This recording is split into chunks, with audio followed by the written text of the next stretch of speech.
सूरदास जी ने जिस प्रकार से वात्सल्य रस के दोनों पक्षों संयोग और वियोग पर कलम चलाया है, उसी प्रकार श्रृंगार रस पर भी उन्होंने कलम चलाया है और श्रृंगार रस के संयोग और वियोग दोनों पक्षों को उन्होंने उजागर किया है सूर सागर के द्वारा। और ये जो श्रृंगार रस है उसको रसराज कहा जाता है। तो ये रसराजत्व की जो सार्थकता है ये सूरदास जी के सूर सागर को पढ़ने के बाद हमको महसूस होती है। तो उन्होंने सूर सागर में गोपिकाओं के और कृष्ण के जो प्रेम कथा है, ब्रज में रहते हुए जब कृष्ण ने गोपिकाओं के साथ जो लीलाएं प्रस्तुत की है, तो उन लीलाओं के चित्र भी लिए हैं, खींचे हैं, सजीव चित्र। फिर उसके बाद कृष्ण जब ब्रज को छोड़कर मथुरा चले जाते हैं, तो मथुरा जाने के बाद गोपिकाएं उनके विरह में जो बेचैन हो जाती है, व्याकुल हो जाती है, विरह की तड़पती है, तो उनकी जो विरह वेदना है गोपिकाओं की, उस विरह वेदना को गहराइयों तक जाकर, गोपिकाओं के अंतर्मन तक जाकर उनकी भावनाओं को पकड़ने में सफल हुए हैं सूरदास जी। इसलिए सूर सागर में हमको वात्सल्य रस की चरम स्थिति भी दिखाई देती है और श्रृंगार रस के संयोग पक्ष और वियोग पक्ष के जो सजीव चित्र है वो भी हमको दिखाई देते हैं। कवि ने गोकुल में कृष्ण की ब्रजबालाओं के साथ विविध क्रीड़ाओं तथा विशेष रूप से रासलीला के अत्यंत सुंदर तथा मनोरम चित्र साकार किए। श्री कृष्ण के सौंदर्य रस सागर में समस्त ब्रजांगनाएं मग्न हो जाती हैं। कृष्ण की बांसुरी की माधुरिमा से सम्मोहित हो जाती है। कृष्ण के प्रति उनका सहज आकर्षण, दर्शन की लालसा आदि का सहज स्वाभाविक अंकन संयोग के अंतर्गत कवि ने किया है। तो देखिए, श्री कृष्ण के दर्शन के लिए व्याकुल हो जाना, फिर उनके सौंदर्य के प्रति मंत्रमुग्ध हो जाना, उनसे प्रभावित होना, उनसे आकर्षित होना, उनकी बांसुरी की जो लय है और बांसुरी की जो धुन है उसके प्रति आकर्षित होकर चले आना और उनके दर्शन के लिए बेचैन हो जाना, ये सारी जो ब्रज आंगनाएँ की के मानसिकताएं थी और उनके प्रति जो प्रेम भावना थी, इन प्रेम भावनाओं का चित्र सूरसागर में सूरदास जी ने सजीव ढंग से प्रस्तुत किया है। और ये संयोग श्रृंगार का पक्ष है सूरसागर का। फिर उन्होंने वियोग श्रृंगार को भी लेकर बड़े अच्छे ढंग से कविता की है। सूरसागर में वियोग श्रृंगार के मर्मस्पर्शी चित्र दशम स्कंद में भ्रमरगीत प्रसंग से हमको मिलते हैं। उन्होंने विरह को प्रेम की पुष्टि माना है। वियोग की जितनी अंतर दशाएं हो सकती है वे सब सूर के विरह श्रृंगार में अंकित है। तो देखिए, सूरदास जी के अनुसार विरह जो है श्रृंगार के प्रेम की पुष्टि यानी प्रेम की पूर्ति के लिए बहुत जरूरी है। प्रेम को प्रस्तुत करने के लिए, प्रेम का प्रमाण देने के लिए विरह की वेदना बहुत ज़रूरी होती है, सूरदास जी मानते हैं। और उन्होंने जितनी अंतरदशाएं होती है विरह में, विरह वेदना के अंतर्गत मन किस प्रकार से अपने प्रियतम से मिलने के लिए, उसके दर्शन के लिए, उससे बात करने के लिए, उसके संवाद करने के लिए जो व्याकुलता, बेचैनी, विरह, तड़प होती है एक प्रेमी की प्रेमिका के प्रति और एक प्रेमिका की प्रेमी के प्रति, ये अंतर मन में उठने वाली भावनाओं को सूरदास जी जाकर भीतर जाकर पकड़ा है और उसे सजीव ढंग से सूरसागर में प्रस्तुत किया है, अंतरदशाएं प्रस्तुत की। वे सब सूरदास जी के विरह श्रृंगार में अंकित हुए हैं। श्री कृष्ण के मथुरा गमन के पश्चात विरह व्याकुल गोपियों की मनोदशा के हृदय स्पर्शी चित्र इसमें अंकित है। कृष्ण सखा उद्धव के गोकुल में आगमन के पश्चात उसके सम्मुख गोपियों की भावाभिव्यक्ति तथा संवाद के माध्यम से सूर ने निर्गुण पर सगुण की, ज्ञान पर भक्ति की, निर्गुण पर सगुण की, ज्ञान पर भक्ति की, योग पर प्रेम की तथा नीरसता पर सरसता की विजय स्थापित की है। भ्रमर को संबोधित कर उद्धव के लिए गोपियों के व्यंग तथा उलाहन इस काव्य का प्रमाण है, प्राण है। इसमें कवि की वाग विदग्धता दर्शित होती है। उनकी जो वाक चातुर्य है, उनकी कला है, उनका कला कौशल्य है, काव्य कला कौशल्य है, वो प्रदर्शित होता है। प्रमाण स्वरूप देखिए उदाहरण, भ्रमर गीत जो सुनय सुनावय, भ्रमर गीत जो सुनय सुनावय, प्रेम भक्ति सो प्राणी पावय। अब यहाँ पर प्रेम भक्ति सो प्राणी पावय लिखा गया है, लेकिन उद्धव वचन में यहाँ पर इस पंक्ति के स्थान पर प्रेम भक्ति गोपिनी की पावय है। खैर ठीक है, कोई बात नहीं है, लेकिन ये सूरदास जी ने स्वयं कहा है कि भ्रमर गीत जो प्रसंग है उसको जो सुनता है और सुनाता है उसके मन में गोपिनी जैसी भक्ति, प्रेम भक्ति जन्म लेती है, यानी प्राणों को भक्ति मिलती है, ऐसा पुस्तक में दिया गया है। उद्धव वचन में स्वयं सूरदास जी ने कहा है अपने भ्रमर गीत की प्रशंसा करते हुए, जो दसम स्कंद है सूरसागर का, जिसमें विरह की तड़प को प्रस्तुत किया गया है, गोपिकाओं की जो विरह वेदना है उसको अंकित किया गया है, उसके माध्यम उसको उसकी खूबी को दर्शाते हुए सूरदास जी ने कहा है कि जो लोग भ्रमर गीत को सुनते और सुनाते हैं उनके भीतर भी प्रेम भक्ति जागती है। तो ये जो भ्रमर गीत प्रसंग है, इसमें मथुरा को चले जाने के बाद, कृष्ण ब्रज को छोड़कर जब मथुरा चले जाते हैं तो गोपिकाएं उनके दर्शन के लिए, उनसे मिलने के लिए, उनसे संवाद के लिए व्याकुल हो जाती है, बहुत तड़पने लगती है, विरह वेदना को सहने लगती है। तो ऐसी स्थिति में कृष्ण अपने मित्र उद्धव को संदेश देकर गोपिकाओं के पास भेजते हैं। पुस्तकों में ये भी लिखा हुआ है कि उद्धव को अपने ज्ञान पर थोड़ा ज़्यादा मान हो गया था, तो उनके ज्ञान को गोपिकाओं के द्वारा मर्दन करवाने के लिए भेजा गया था। तो जब वो गोपिकाओं के पास संदेश लेकर जाते हैं तो गोपिकाओं की जो विरह वेदना है और उनकी वेदना की जो अग्नि है, उस अग्नि के सामने उनका ज्ञान भस्म हो जाता है। मीन्स वो कुछ कर नहीं पाते हैं। उनके बीच में जो संवाद होते हैं, गोपिकाएं हर संवाद में उद्धव को हरा देते हैं और वो अपने प्रेम को महान और उत्तम साबित करते हैं गोपिकाएं।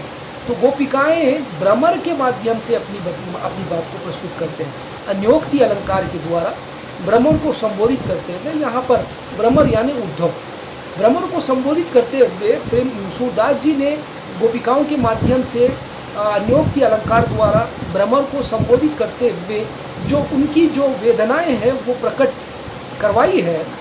निस्संदेह ये विरह का बहुत बढ़िया सुंदर चित्रण सूरदास जी ने किया है। इसीलिए सूरदास जी स्वयं इसकी तारीफ करते हुए, प्रशंसा करते हुए कहते हैं कि जो इसको पढ़ता है निस्संदेह उसके भीतर प्रेम भक्ति जाग जाती है। कला पक्ष की दृष्टि से इस काव्य में प्रेम तत्व को सर्वोपरि माना गया है। प्रेम तत्व को ज़्यादा महत्व दिया गया है क्योंकि संयोग और वियोग प्रेम श्रृंगार का प्रस्तुत किया गया है और विशेषकर वात्सल्य प्रेम का भी दर्शन इसमें हुआ है। इस काव्य में प्रेम ही प्रेम है, जो माँ का प्रेम है बच्चे के प्रति, बच्चे का प्रेम माँ के प्रति, और गोपिकाओं का कृष्ण के प्रति ये जो प्रेम है, ये सारा का सारा प्रेम इस काव्य के अंतर्गत सूरदास जी ने प्रस्तुत किया है। कलापक्ष की दृष्टि से सूर साहित्य के अन्वेषकों ने सूरसागर को मुक्तक काव्य माना है। सूर का काव्य गीति काव्य का चरम विकास है। वे संगीत शास्त्र के महान ज्ञाता थे। तो देखिए सूरसागर के अन्वेषक, सूरसागर के ऊपर रिसर्च करने वाले शोधार्थी सूरसागर के इस सूरसागर को जो है मुक्तक काव्य कहा है। अब ये मुक्तक काव्य क्या होता है? ये जो काव्य होता है मुक्तक काव्य, जिसमें पहले पद के और बाद के पद के बीच में जो है संबंध टूट जाता है। पहले पद में अलग बात होती है, उसके बाद के पद में अलग बात होती है। तो इसको जो है मुक्तक शैली कहते हैं। पूरी कथा आरंभ से लेकर अंत तक एक ही प्रकार की नहीं होती है, बीच बीच में जो है उसके अभिनव भाव जो संबंध होता है वो टूट जाता है। तो ऐसे जो संबंध को टूटे हुए पंक्तियों को, कविताओं को जो प्रस्तुत किया जाता है, तो इस शैली को मुक्तक शैली कहा जाता है, मुक्तक काव्य कहा जाता है। अब ठीक इसके विपरीत जो काव्य आरंभ से लेकर अंत तक एक ही कथा चलती रहती है, प्रवाहमान होती है, और पहले और बाद के दोहों में, ऊपर के और नीचे के दोहों में समझिए, छंद किसी भी प्रकार के छंद में, पदों में समझिए, अविनाभाव संबंध होता है, कथा मिली भी होती है, आपस में संबंध उसका होता है, तो वो जो काव्य होता है उसको प्रबंध काव्य कहते हैं। शोधार्थी तो सूरसागर को मुक्तक काव्य कहते हैं। और उसके बाद देखिए, ये गीति काव्य के रूप में भी ज़्यादा ख्याति मिली है। सूरसागर को जो है गीति काव्य की संज्ञा दी गई है, क्योंकि ये जो पद है सूरदास जी के सूरसागर में प्रस्तुत किए हुए, ये गेय है, ये गाए जा सकते हैं, और संगीत के जो विभिन्न रागनियाँ हैं वो इस पर लागू किए जा सकते हैं। देखिए, वे संगीत शास्त्र के महान ज्ञाता थे, संगीत शास्त्र को जानने वाले थे। सूरसागर संगीत शास्त्र के एक महान ज्ञाता थे।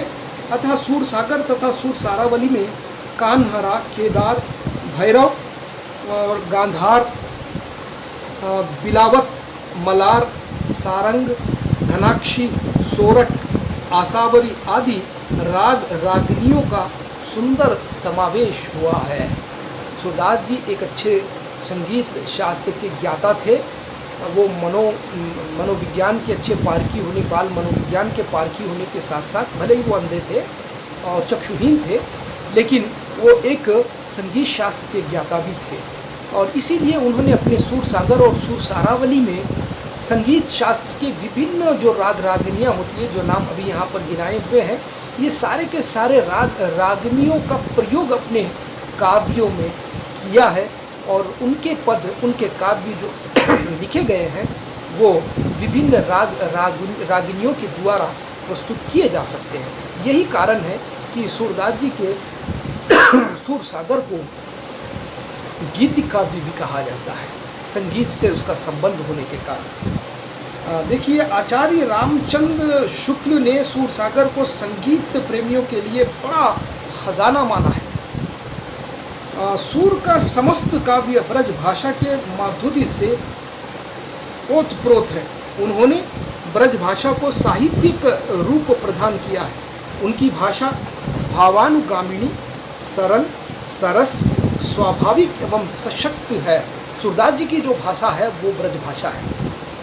और मैं ये आपको बताना भूल गया कि भक्ति काल में जितने भी कवि लोग हुए हैं और जितने भी भक्त कवि हुए हैं, उन्होंने अपने भक्ति को प्रदर्शित करने के लिए जो काव्य की रचना की है, वो काव्य ज़्यादा से ज़्यादा या तो ब्रज भाषा में है या तो अवधी भाषा में है। ये दोनों हिंदी की प्रमुख उपभाषाएं हैं, और दोनों भी उपभाषाएं दोनों महापुरुषों के क्षेत्रीय भाषाएं हैं। जैसे अवधी भाषा अयोध्या के क्षेत्र की भाषा है, जो श्री रामचंद्र जी के क्षेत्र की बोली मानी जाती है, और ये जो ब्रज भाषा है, ये ब्रज के क्षेत्र की बोली है, ये ब्रज श्री कृष्ण जी के क्षेत्र की भाषा है। दोनों महापुरुषों के क्षेत्र की बोलियां होने के कारण ये भक्ति काल में ये दोनों बोलियों को जो है बहुत ख्याति मिली है। कभी लोग या तो अवधी में लिखते थे या तो ब्रज में लिखते थे। ये एक फैशन हुआ था भक्ति काल में, लेकिन धीरे धीरे जैसे भक्ति काल से रीतिकाल और आधुनिक काल की तरफ आगे साहित्य बढ़ता गया, तो उसके बाद ये जो ब्रज और अवधी में लिखने की परंपरा है, धीरे धीरे कम होती गई, छोटी होती गई। फिर उसके बाद लोग आज आधुनिक काल में पाठक को ध्यान में रखते हुए, संप्रेषणीयता को ध्यान में रखते हुए ये ब्रज और अवधी भाषा को छोड़कर खड़ी बोली में काव्य रचना कर रहे हैं। तो सूरदास जी ब्रज भाषा में लिखते थे, और यही कारण है कि ब्रज के क्षेत्र के लोग ही इसको स्पष्ट रूप से समझ सकते हैं। समस्त भारतवासियों को ये भाषा समझ में आना बहुत मुश्किल होती है, और इसके लिए टीका देखना पड़ता है। तो ये बात को आधुनिक काल के कवियों ने ध्यान दिया है। तो सूरदास जी ने ब्रज क्षेत्र की ये जो बोली ब्रज भाषा है, इस भाषा को एक साहित्यिक रूप प्रदान किया है। उन्होंने ब्रज भाषा को बहुत ऊंचा उठा दिया है, क्योंकि उन्होंने अपने काव्य की रचना ब्रज भाषा में ही किया है। और उनकी भाषा भावानुगामिनी है, भावनाओं के पीछे चलने वाली, यानी नए नए प्रकार की भावनाओं को जन्म देने वाली सरल, सरस और स्वाभाविक है, सशक्त भाषा है, कैपेबल है, स्वाभाविक नेचुरल भाषा है और इजी भी है, मीठी भी है। ये सारे गुण उनके भाषा में, सूरदास जी के भाषा में हमको दिखाई देते हैं। उसमें अलंकृतता और प्रवाहमयता और प्रभावोत्पादकता भी है। अलंकारों का भी बेहतरीन ढंग से उन्होंने प्रयोग किया है और प्रवाहमान है, भाषा टूटती नहीं है कहाँ पर भी। प्रभावोत्पादकता भी है, प्रभाव को उत्पन्न करने वाले भी है, पाठकों को अपनी तरफ आकर्षित करने वाली उसमें शक्ति है, उसमें एक मिठास है, माधुर्य है। इसमें संगीतात्मकता, संक्षिप्तता भी है। संगीतात्मकता यानी गाने के योग्य भी है, वो उसको गाया जा सकता है सूरदास जी के काव्य को। संक्षिप्तता और मुहावरेदार तथा लोकोक्तियों के प्रयोग से रोचकता वर्धित हुई है। मुहावरों का भी बेहतरीन प्रयोग उन्होंने किया है, लोकोक्तियाँ का प्रयोग भी किया है रोचक ढंग से। अपने भाषा को, अपने प्रस्तुतिकरण को उन्होंने चार चांद लगाया है। बहुत अच्छे ढंग से उन्होंने भाषा का प्रयोग, ब्रज भाषा का किया है। सूरदास का काव्य भाव सौंदर्य तथा शब्द सौंदर्य से पूर्ण है। भाव सौंदर्य से भी पूर्ण है, शब्द सौंदर्य से भी पूर्ण है। भाव को अगर ले लेंगे हम, भाव पक्ष को हम ले लेंगे, कला पक्ष की दृष्टि से तो वो महान है ही है।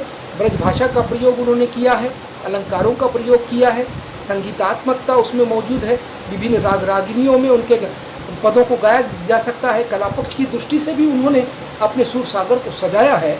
और साथ ही साथ भाव पक्ष की दृष्टि से हम देखेंगे तो उसका भाव भी कुछ कम नहीं है, भाव भी बहुत गहराई तक उन्होंने पकड़ा है। गोपिकाओं के अंतर मन में जाकर भावनाओं को पकड़ा है और फिर उसे प्रस्तुत किया है। तो भाव पक्ष की दृष्टि से भी उनका सूर सागर महान माना जाता है। इतना ही नहीं, शब्द सौंदर्य भी इनके काव्य की सबसे बड़ी खूबी है। शब्द सौंदर्य यानी खूबसूरत शब्दों का चयन कर उन्होंने वाक्यों का ताना बाना किया है और कविता का ताना बाना किया है। अच्छे अच्छे शब्दों का चयन कर उन्होंने कविता का ताना बाना किया है। बड़े सुंदर शब्दों का भी चयन, प्रयोग उन्होंने अपने काव्य सूर सागर में प्रस्तुत किया है। काव्य कला का संपूर्ण वैभव उनके काव्य में दृष्टिगोचर होता है और यही बात है कि हम इस बात को कहने से पीछे नहीं हटते और ये कहना अनिवार्य हो जाता है, जरूरी हो जाता है कि सूरदास जी का जो संपूर्ण काव्य कला का वैभव है वो हमको उनके द्वारा दिखाई देता है, उनके सूर सागर द्वारा दिखाई देता है। काव्य कला का जो संपूर्ण वैभव है, उनकी जो कौशल है, काव्य कला का काव्य कौशल है, वो पूर्ण रूप से हमको दिखाई देता है। और निस्संदेह है ये कहने पर एक शोधार्थी मजबूर हो जाता है कि उनका काव्य सत्यम, शिवम तथा सुंदरम की त्रिवेणी प्रवाहित करने वाला है। यानी सत्यम, शिवम और सुंदरम की त्रिवेणी उनके काव्य में प्रवाहित हुई है। तो ये सत्यम, शिवम, सुंदरम, ये क्या है भाई? सत्यम यानी ईश्वर ही सत्य है, शिवम माने कल्याणकारी है, आनंदकारी है, भलाई करने वाला है, सबका हितैषी है, और सुंदरम माने वही सुंदर है।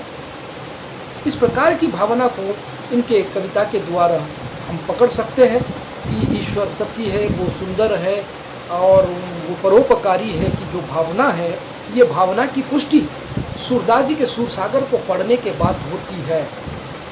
यानी राधा कृष्ण की और गोपिकाओं के कृष्ण की प्रेम कहानी से ब्रज और मथुरा की ये जो कहानी है, उसको पढ़ने के बाद सत्यम, शिवम, सुंदरम का अर्थ एक साधक को, एक भक्त को समझ में आने लगता है। और यहाँ पर उनके सूर सागर के केवल 3 पद जो बाल लीला से संबंध रखने वाले हैं, वो पाठ्यक्रम में प्रस्तुत किए गए हैं। वो भ्रमर गीत के आदि के पद तो यहाँ पर प्रस्तुत नहीं हुए हैं। केवल यहाँ पर हमको भ्रमर गीत के ही पद प्रस्तुत किए गए हैं, बाल लीला के ही पद प्रस्तुत किए गए हैं और वो केवल 3 हैं। वो 3 पदों को हम कल देखेंगे और तब तक के लिए हमको इजाज़त दीजिए। धन्यवाद।